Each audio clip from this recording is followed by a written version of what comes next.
Hello दोस्तों, स्वागत है आपका द जोरावर क्लासेस पे। आज के इस वीडियो में हम अपने केमिस्ट्री के टॉप 10 एमसीक्यूज को डिस्कस करने वाले हैं, जो काफी मोस्ट इंपॉर्टेंट एमसीक्यूज होने वाले हैं। और खास करके एक कॉन्सेप्ट जो है आपका मोल कॉन्सेप्ट, बहुत सारे लोगों को डाउट बना हुआ है उस पे। सो आज वो कॉन्सेप्ट मैं पूरी तरह से क्लियर करने वाला हूँ। सो आई होप लास्ट तक आप लोग बने रहिएगा। पूरा कॉन्सेप्ट जो मोल का होता है वो आपका क्लियर हो जाएगा, ठीक है। कि किस तरह से मोल कॉन्सेप्ट चलता है, कितने उसमें एवोगैड्रोस नंबर होती हैं, कितने उसमें मॉलिक्यूलर मास होता है, किस तरह से हम चीजों को निकालते हैं।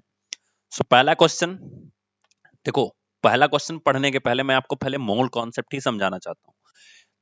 दो फार्मूले होते हैं जो आपको याद रखना है, ठीक है। तो number of moles is equals to number of mole is equals to mass upon molecular mass. ये किस सिस्टम में फॉर्मूला है?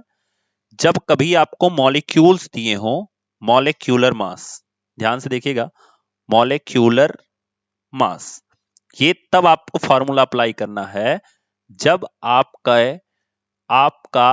इस तरह से क्वेश्चन हो। जैसे अगर मैं लिखूं 16 ग्राम द्रव्यमान में, ठीक है, ऑक्सीजन के परमाणुओं की संख्या, मतलब आपको कहीं ना कहीं द्रव्यमान दिया हो। दूसरा मैं लिखूं एक मोल में ऑक्सीजन का द्रव्यमान। अगर आपको द्रव्यमान नामक कोई शब्द आपको दिख रहा है, then you have to apply this formula. Mass कहीं दिख रहा है तो आपको यह फार्मूला अप्लाई करना है। अब इसमें ये जो मास है, ये या तो आपको दिया रहेगा या निकालना रहेगा। और मॉलिक्यूलर मास तो आप निकाल ही सकते हो, क्योंकि अगर ऑक्सीजन दिया है तो आपको पता होना चाहिए ऑक्सीजन का परमाणु द्रव्यमान कितना होता है। तो भैया 16 होता है। और दो मॉलिक्यूल्स दिए हैं तो 16 दूना कितना हो जाएगा? 32 हो जाएगा। तो बस यही चीज हमको ध्यान में रखना है थोड़ा सा, ठीक है। चलिए, तो आगे आते हैं। Number of moles is equals to कितना हो गया? Mass upon molecular mass. दूसरा फॉर्मूला क्या होता है?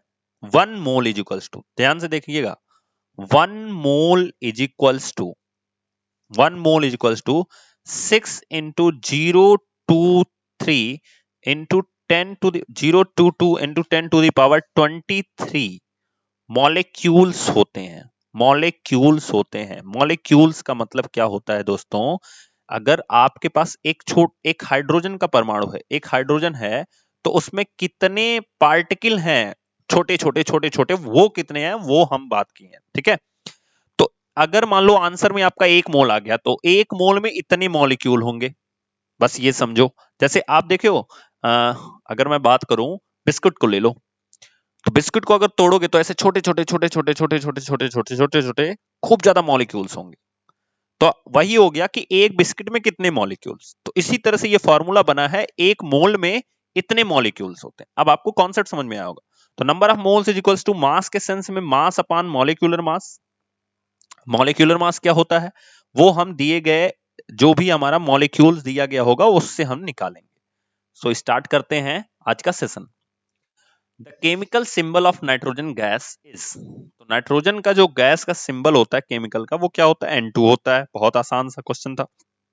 एंड जो लोग हमसे पहली बार जुड़े हैं, वो अपने व्हाट्सएप से इस व्हाट्सएप नंबर पे अपना नाम एंड अपनी पोस्ट भेज सकते हैं। और साथ ही साथ हमारे द जोरावर क्लासेस का ऐप, डिस्क्रिप्शन बॉक्स में उसकी लिंक है, उसको आप लोग ज्वाइन कर सकते हो, जहां पे आपको सारे कॉन्सेप्ट्स अच्छे से सिखाए गए हैं। वहां पे आप जाके देख सकते हो, आप वहां पे जुड़ सकते हो, जिसमें एक एक कॉन्सेप्ट, ये जो मैंने आपको बताया ना, ऐसे 20 कॉन्सेप्ट हैं केबीएस से रिलेटेड, और हम केवल फोकस ओरिएंटेड केबीएस कर रहे हैं। सो केबीएस से रिलेटेड बहुत सारे कॉन्सेप्ट है, वहां पे आप जाके समझ सकते हो। क्योंकि देखो, क्वेश्चन करने से चीजें नहीं निकलती हैं, कॉन्सेप्ट समझना बहुत जरूरी होता है। तो कॉन्सेप्ट अगर आपको नहीं समझ में आ रहा है तो आप जाके पहले वहां पे समझो, ठीक है। Move to the next question. Which of the following would weigh the highest, किसका वेट जो है वो ज्यादा होगा? तो वेट का मतलब क्या हो गया? आपसे क्या पूछ रहा है? मास पूछ रहा है ना। तो आपसे मास पूछ रहा है, किसका मास ज्यादा होगा। तो मॉलिक्यूल्स तो आपको दिए हैं ना, देखो मॉलिक्यूल्स भी दिया है, ये भी मॉलिक्यूल दिया है, यहां भी मॉलिक्यूल दिया है, यहां भी मॉलिक्यूल दिया है, और नंबर ऑफ मोल भी दिए हैं। नंबर ऑफ मोल 2 मोल, 2 मोल, 10 मोल, 0.2 मोल दिया है।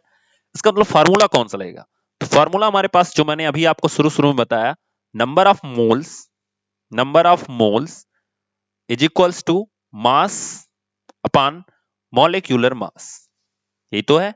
अब सवाल आता है कि सर मॉलिक्यूलर मास निकालेंगे कैसे, तो आपको पता होना चाहिए पहले तो इनका परमाणु द्रव्यमान कितना होता है। ठीक है, तो कार्बन का होता है 12, याद रखिएगा इस चीज को। हाइड्रोजन का होता है 1, ऑक्सीजन का होता है 16। ठीक है, अभी क्या बच रहा है, कार्बन ऑक्सीजन यहां भी है, अब यहां पे कैल्शियम है, तो कैल्शियम का होता है 40, ये आपको खुद याद करना पड़ेगा दोस्तों। ठीक है, उसके बाद फिर कैल्शियम, कार्बन भी है, ऑक्सीजन, हाइड्रोजन मैंने बता दिया, सब बता दिया। ठीक है, तो अब आपको अगर मैं इसका मॉलिक्यूलर मास पूछूं तो कैसे निकालोगे, तो एक पहले समझो। तो इसमें कार्बन के कितने मॉलिक्यूल हैं, 12 मॉलिक्यूल हैं, तो 12 मॉलिक्यूल और एक मॉलिक्यूल का कितना वेट होता है, 12 होता है, तो यहां पे 12 इंटू 12 प्लस हाइड्रोजन के कितने मॉलिक्यूल हैं, 22 मॉलिक्यूल हैं, कितना होता है हाइड्रोजन का, 1 होता है। ऑक्सीजन के कितने मॉलिक्यूल हैं, 11 मॉलिक्यूल हैं, और ऑक्सीजन का कितना वेट होता है, 16 होता है। अब देखो 12 का 12 में गुणा कराओगे तो कितना मिलेगा, 144। अभी मैं ये पूरा इरेज कर दूंगा, मैं सिर्फ लिखूंगा मॉलिक्यूलर मास, अभी मैं आपको समझा रहा हूं। फिर 22 का 1 में गुणा कराओगे तो 22 ही मिलेगा, और देखो 11 छका, ये 11 6 जा 66, तो 6 हो गया, 6 कैरी करा, 11 1 जा 11, और 6 कितना हो जाएगा, 17।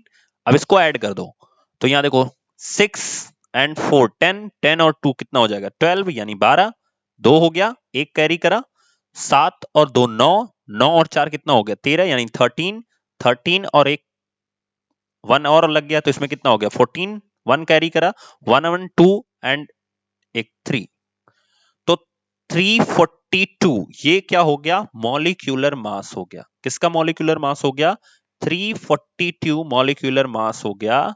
मॉलिक्यूलर मास ये हमारा किसका हो गया, दिए गए ये जो सुक्रोज है इसका हो गया 342। तो आप एक तरह से सुक्रोज का फार्मूला और सुक्रोज का मॉलिक्यूलर मास अपने आप याद कर सकते हो आप। ठीक है, तो सबसे पहले मैं इरेज कर देता हूं, जितनी भी चीजें हैं उसको मैं इरेज कर देता हूं जो हमारे काम की नहीं है। जैसे हो गया ये सारी चीजें जो यहाँ पे लगा दी गई हैं डिजाइन में। ठीक है, जस्ट वेट, मैं थोड़ा सा इरेज कर देता हूं, ये जितनी चीजें हमारे काम की नहीं है ये सब मैं इरेज कर देता हूं। तो नंबर ऑफ मोल्स ये हमारे काम का है थोड़ा सा, और ये सब चीजें मैं इरेज कर देता हूं। ठीक है, तो थोड़ा सा समझोगे डिटेल में तो आपको समझ में आ जाएगा, क्योंकि एक बार समझ लोगे तो हमेशा काम आएगा। ठीक है, थोड़ा सा टाइम हम वेट कर लेते हैं। चलिए अब हम स्टार्ट करते हैं कि नेक्स्ट वाले का क्या होगा, तो थोड़ा जल्दी जल्दी करेंगे। इसका मॉलिक्यूलर मास हमें पता चला, नंबर ऑफ मोल्स पता है, यानी नंबर ऑफ मोल्स पता है, मॉलिक्यूलर मास पता चल गया, तो मास तो हम बता ही सकते हैं। चलो कार्बन डाइऑक्साइड का देखते हैं तो कितना होगा, थोड़ा सा जल्दी करते हैं। कार्बन का कितना होता है 12, ऑक्सीजन का 16, 16 और 12 कितना हो जाता है 32, 16 दूना 32 हो जाता है, तो 32 और 12 कितना हो गया, तो यहाँ पे मॉलिक्यूलर मास जो हो गया इसका कितना हो गया 44। ध्यान से देखिएगा इसको। अब कैल्शियम कार्बोनेट दिया है, इसको कैल्शियम कार्बोनेट बोलते हैं, तो इसको क्या लिखेंगे 40, कार्बन का हो जाएगा 12 क्योंकि एक ही मॉलिक्यूल है, ऑक्सीजन का 3 मॉलिक्यूल है यानी 48 हो जाएगा। इसको अगर ऐड करोगे तो इसका जो मॉलिक्यूलर मास होगा वो कितना हो जाएगा, यहां देखो 8 और 2 10 यानी 0 हो गया, 4 1 5, 5 4 9, तो ये 90 हो गया। ठीक है, मॉलिक्यूलर मास इसका 90 हो गया। हाइड्रोजन का एक 1 2 इंटू 1 हो जाएगा और ऑक्सीजन का 16 होता है, तो ये टोटल कितना हो गया 18, तो इसका मॉलिक्यूलर मास हो जाएगा 18। क्लियर हो गया। अब हम देखते हैं किसका ज्यादा होगा, तो एक चीज देखिएगा, जिसका मॉलिक्यूलर मास कम होगा, ठीक है, जिसका मॉलिक्यूलर मास ज्यादा होगा और मोल्स भी ज्यादा होगा, उसका मास भी ज्यादा होगा। जैसे अगर हम पहले केस में बात करते हैं, इस केस में बात करें, केस ए के केस में बात करें, तो नंबर ऑफ मोल्स हो गया 0.2, मास हमें पता नहीं है, मॉलिक्यूलर मास है 342। तो आप देखो इसका इसमें मल्टीप्लाई कराएंगे तो कितना होगा, 2 2 जा 4, 2 4 जा 8 एंड 2 3 जा 6, एंड हम पॉइंट लगाएंगे तो 68.4 इसका मास आ गया। बी के केस में बात करते हैं दोस्तों, बी के केस में बात करते हैं तो क्या होगा, मोल्स कितना दिया है 2 दिया है, मॉलिक्यूलर मास कितना दिया है 44 दिया है, तो मास कितना हो जाएगा, तो मास हमारा हो जाएगा 88। चलो सी के केस में बात करते हैं, तो सी के केस में क्या होगा, मोल्स दिया है 2 और मॉलिक्यूलर मास दिया 90, तो कितना हो जाएगा 180, तो ये हो जाएगा 180। यहाँ पे देखो 68.4, 88, 180। अब यहाँ पे डी के केस में देख लो, तो डी के केस में क्या हो जाएगा, 10 इंटू यहाँ पे कितना दिया है 18, तो यहाँ पे मल्टीप्लाई कराओगे तो 180 हो जाएगा। तो मास इतने में कितना हो गया 180। तो पूछा है किसका ज्यादा होगा, तो दोस्तों सी और डी दोनों का ज्यादा होगा। तो इस तरह से आपको करना पड़ेगा, और ये सब चीजें एक्सपीरियंस यानी जिससे से एक्सरसाइज करोगे उसको करते करते आपको खुद समझ में आ जाएगा ये चीजें करनी कैसे हैं जल्दी से, क्योंकि जितना आप एक्सपीरियंस करोगे उतना जल्दी जल्दी आपको याद होगा। जैसे अब मुझसे कोई पूछेगा, अगर मुझे ये क्वेश्चन करना होगा तो मुझे याद है सुक्रोज का ये फार्मूला है, सुक्रोज का कितना होता है मॉलिक्यूलर मास 342, कार्बन डाइऑक्साइड का भी मुझे याद है 44 होता है, कैल्शियम कार्बोनेट का भी याद है 90 होता है, ये पानी का है H2O, इसका 18 होता है, ये भी मुझे याद है। तो जब आपको याद होगा तो आप जल्दी से एग्जाम में परफॉर्म कर पाओगे, समझे। जैसे अगर आपसे एग्जाम में ये सवाल पूछ ले, जरा समझिएगा, अगर आपसे एग्जाम में पूछ ले कि 5 into 5 बता दो, तो आप कहोगे सर क्या बकवास सवाल पूछ दिया है, ये किसको नहीं पता, तुरंत आंसर देख के कर दोगे। लेकिन एक छोटे से बच्चे को नहीं आता है, क्योंकि उसने याद ही नहीं किया है, उस पहले बैठ के गिनती पे या उंगली पे ऐसे गिनेगा। तो इसी तरह से ये आपके लेवल का कोर्स है और ये आपको याद होना चाहिए। ऐसे जब प्रैक्टिस करोगे मैक्सिमम चीजों को, कहीं भी आपको कोई भी मॉलिक्यूल्स दिखे तो उसका निकालना शुरू कर दो, ठीक है। सो इस सब डिटेल में जानने के लिए आप कोर्स को विजिट कर सकते हो, कोर्स पे जो कि ऐप पे अवेलेबल है। वहां पे जाके आप ओनली 2999 में सारी चीजों को परचेज कर सकते हो और पूरा केवीएस का कोर्स आप देख सकते हो, ठीक है। सो आई होप आप सबको बेहतर लगा होगा ये चीज, और वहां पे जाके आप देखिए, क्योंकि 15 मार्च के बाद ये जो 2999 की प्राइस है ये 3999 हो जाएगी, और आपको 50% ऑफ पर ये चीजें दी गई हैं, 50% ऑफ पर ये दिया गया है। फिर हो सकता है आपके पास 50% का ऑफ ना रह जाए, केवल 40% या 30% का ऑफ रह जाए। सो इसलिए जरूर से जरूर अब जल्दी से जल्दी कीजिए। चलिए next question, which of the following has maximum number of atoms. तो देखो नंबर ऑफ एटम्स का भी वही कॉन्सेप्ट है, 1 मोल इज इक्वल्स टू, दूसरा फार्मूला मैंने बताया था, 1 mole is equals to 6.022 into 10 to the power 23, ठीक है। तो इतने एटम होते हैं किसी भी चीज में, एटम्स बोलो या मॉलिक्यूल्स बोलो, बात एक ही है, ठीक है। अब बात आती है कि किसमें है ज्यादा, तो भाई सिंपल है, देखो इसका कॉन्सेप्ट बहुत सिंपल है, जिसके अंदर नंबर ऑफ मोल ज्यादा, जैसे मान लो ये अगर 2 मोल हो गया इसके अंदर 2 मोल हो गया तो भैया उसका ज्यादा होगा, इसके अंदर 3 मोल हो गया तो इसका ज्यादा हो जाएगा। तो हमें पता करना है, अब देखो यहाँ फिर पानी का आ गया, तो मोल कैसे निकलेगा, तो मोल इज इक्वल्स टू, हमें फार्मूला पता है, mole is equals to mass upon molecular mass, mass upon molecular mass, ठीक है। अब ये चीजें जब प्रैक्टिस कर लिए किए रहोगे दोस्तों तो आपको आइडिया लग जाएगा, सबका मास सेम है।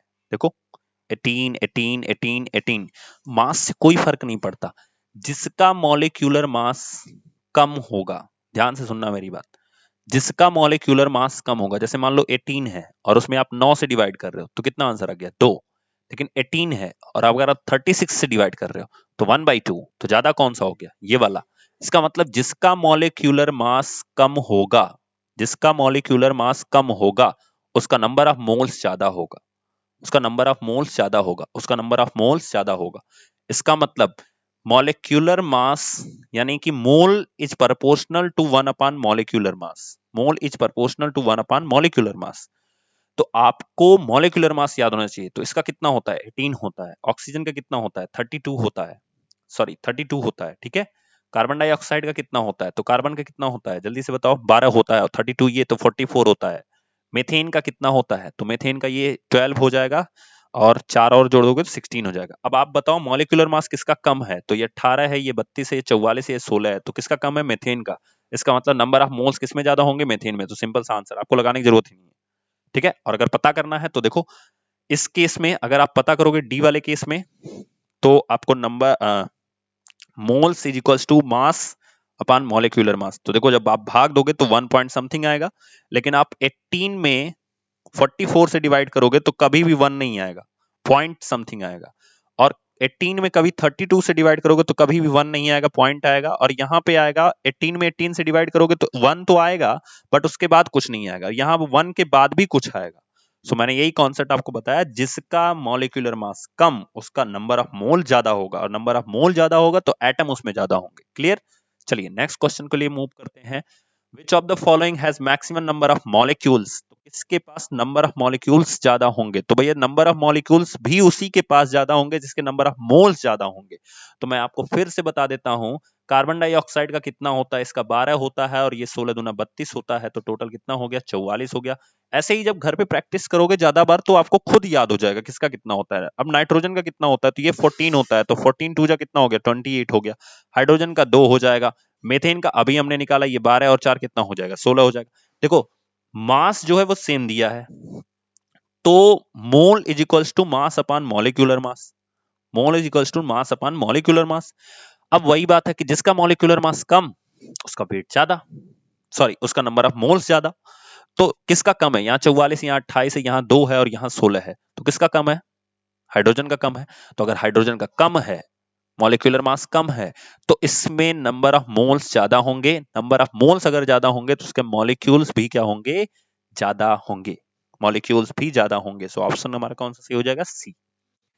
इन a chemical change the total weight of reacting substances compare to the total weight of products. ये देखो, ये तो लॉ ऑफ पर उसका है, मास परपोर्शन का ये लॉ है। लॉ परपोर्शन ऑफ मास का है ये लॉ, ठीक है। तो उसमें क्या होता है कि जितना, जैसे अब एग्जांपल समझो, मान लो आप कोई लकड़ी जला रहे हो। देखो इसके सवाल का मतलब क्या लिखा गया है, एक केमिकल चेंज में, मतलब हम एक रासायनिक प्रक्रिया कर रहे हैं, उसमें किसी भी सब्सटेंस का जो टोटल वेट है वो जब चेंज हो रहा है, तो जो लास्ट में उसका प्रोडक्ट बन रहा है उसके टोटल वेट से क्या रिलेशन रखता है। जैसे अगर एग्जांपल बताऊं, लकड़ी को अगर आप जला दोगे तो जो जितने भी प्रोडक्ट्स उसके बन रहे हैं उनका क्या रिएक्शन होगा या उसका क्या संबंध होगा। तो मान लो अगर 2 किलो लकड़ी है, उसको हम जला देंगे तो क्या हो जाएगा? राख हो जाएगी। अच्छा, राख तो आपको लग रहा होगा राख तो कम हो गई होगी सर, 200 ग्राम राख नहीं होगी, कम हो गया यानी वेट कम हो जाएगा। तो आप लगा के आओगे ऑलवेज लेस हो जाएगा। ऐसा नहीं होता है। किसी भी केमिकल रिएक्शन में जो मास होता है, किसी भी सब्सटेंस का जो मास होता है और जो प्रोडक्ट्स के मास होते हैं, प्रोडक्ट्स का मतलब क्या होता है? जब आप लकड़ी जलाओगे तो ध्यान से समझिएगा, तो आपको केवल राख नहीं मिलेगी। जब आप लकड़ी जलाओगे तो आपको धुआं मिलेगा, वाष्प मिलेगा। वाष्प, जितनी भी लकड़ी के अंदर नमी रहेगी वो भी उड़ेगी। फिर उसके बाद राख मिलेगी। तो इन तीनों को जब आप ऐड करोगे तो ऑलरेडी 2 kg ही होगा। इसका मतलब कोई चेंज नहीं होता है जो प्रोडक्ट्स हमें मिलता है केमिकल रिएक्शंस में, ठीक है। तो नेवर द सेम ये गलत है, ऑलवेज लेस ये भी गलत है, ऑलवेज मोर ये भी गलत है, ऑलवेज द सेम कोई चेंज नहीं होता है। लॉ ऑफ जो ये जो लॉ है वो मास परपोर्शन का ये लॉ है। मतलब जितना मास शुरू में रहेगा सब्सटेंस का उतना प्रोडक्ट्स का भी मास होगा टोटल। तो next question, if the formula is chloride is a metal is MCl3, M which is means that metal, ठीक है, nothing here that but only metal।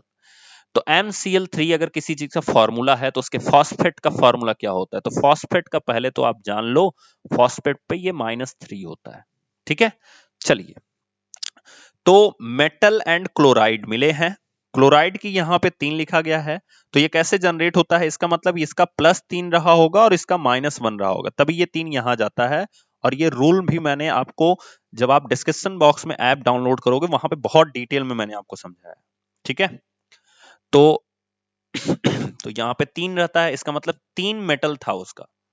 तो मेटल अगर 3 है और इसी क्लोराइड को हटा के यहाँ फॉस्फेट रखना है, तो मेटल का तो +3 है ही, हमें पता है, बैलेंसी। उसके बाद फॉस्फेट की अगर हम बात करें तो फॉस्फेट की -3, तो यहाँ पे -3 कर दो, इसका इधर ऐसे भेज देते हैं। अच्छा, माइनस से हमने प्लस और माइनस से कोई मतलब नहीं होता है, तो ये हो जाएगा M3PO4 M होल थ्राइस, ठीक है। तो अब देखो, जब दोनों सेम है तो इनको आप किसी भी अगर एक नंबर से कटने लायक है तो इनको आप काट सकते हो। इसका मतलब सिंपल सा फॉर्मूला क्या बनेगा? PO4। सो आंसर हमारा हो जाएगा MPO4 बनेगा। क्लियर? नेक्स्ट है, amongst element x is equals to 286 यानी 16 हो गया टोटल। ये इसका इलेक्ट्रॉनिक कॉन्फ़िगरेशन दिया है और ये हो गया 288 मतलब 18 हो गया। Which is the more reactive and why? तो कौन सा ज्यादा रिएक्टिव होगा और क्यों होगा? तो देखो ध्यान से, चूंकि इसके लास्ट सेल में 2 इलेक्ट्रॉन्स की कमी है और ये बैलेंस्ड है, ये बैलेंस्ड है, तो रिएक्टिव कौन सा होगा? 16 वाला होगा। X because it's metal, Y it is non-metal, X because it has 6 valence electrons। ठीक है, तो because it's metal नहीं, इसके पास क्या है? इलेक्ट्रॉन्स जो हैं वो लास्ट में कितने हैं? केवल 6 हैं, यानी 2 की कमी है, तो ये रिएक्ट करेगा, लेकिन ये बैलेंस है तो इसको कोई रिएक्ट करने की जरूरत नहीं है। और अगर मैं आपको बताऊं तो ये जो 18 आता है ये आई थिंक आर्गन होता है, जो कि एक जीरो ग्रुप की एलिमेंट है। जीरो ग्रुप का मतलब होता है अक्रिय गैसें होती हैं। ठीक है, चलिए next. The metal M forms an oxide.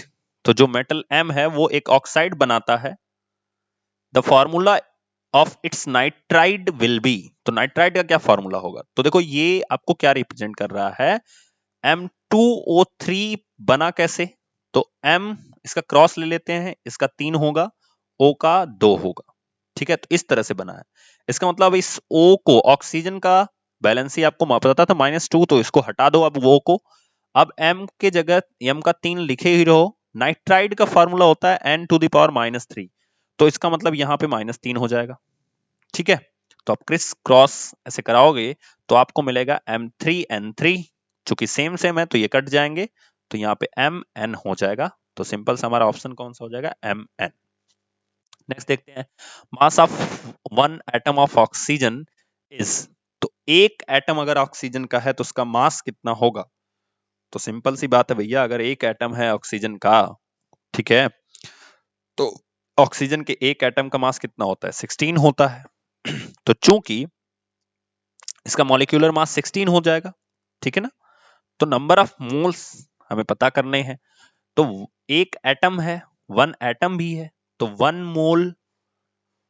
Mole is equals to mass upon molecular mass. यही तो है। तो देखो, तो हमें क्या करना है? मास दिया गया है 16 हो जाएगा, है ना। Mass of 1 atom of oxygen क्या होगा यही आपको पता करना है। तो 16 डिवाइडेड बाई कितना हो जाएगा? 6.023 इंटू 10⁻23। ये हमारा आंसर होगा। Next question and the last question, a change in a physical state. अगर किसी भी चीज के फिजिकल स्टेट में चेंज हो रहा है, कैन बी ब्रॉट अबाउट। तो ये किसके बारे में बातें की जा रही होंगी? तो देखो, जब किसी भी आदमी की फिजिकल स्टेट के चेंज में होगा या उसके फिजिकल में चेंज होगा, तो या तो उसे एनर्जी दी जा रही होगी या तो उससे एनर्जी ली जा रही होगी। जैसे गुब्बारे में आप हवा भर रहे हो तो एनर्जी दे रहे हो, गुब्बारे से हवा निकाल रहे हो तो एनर्जी छुड़वा रहे हो, ठीक है ना, या इसकी एनर्जी बाहर आ रही है। ठीक है, मोमबत्ती अगर पिघल रही है तो एनर्जी डाउन हो रही है ना। तो किसी भी चीज के फिजिकल स्टेट में चेंज होने का, when energy is either given to or taken out from the system. तो जब हम सिस्टम से एनर्जी को बाहर निकालते हैं या एनर्जी देते हैं, तो उसे हम बोलते हैं क्या? उसे हम बोलते हैं कि उसके फिजिकल स्टेट में चेंज हो रहा है। तो दोस्तों, ये था हमारा आज का सेशन, एंड नेक्स्ट वीडियो में हम लोग मिलेंगे अगले टॉपिक के साथ। खास करके आपकी बायोलॉजी की बहुत शानदार सीरीज शुरू होने वाली है। एक एक क्वेश्चन आपको करवाया जाएगा, सो आप लोग उसके लिए रेडी हो जाइए। शानदार तरीके से पूरी बायोलॉजी कराई जाएगी। तब तक के लिए थैंक यू सो मच।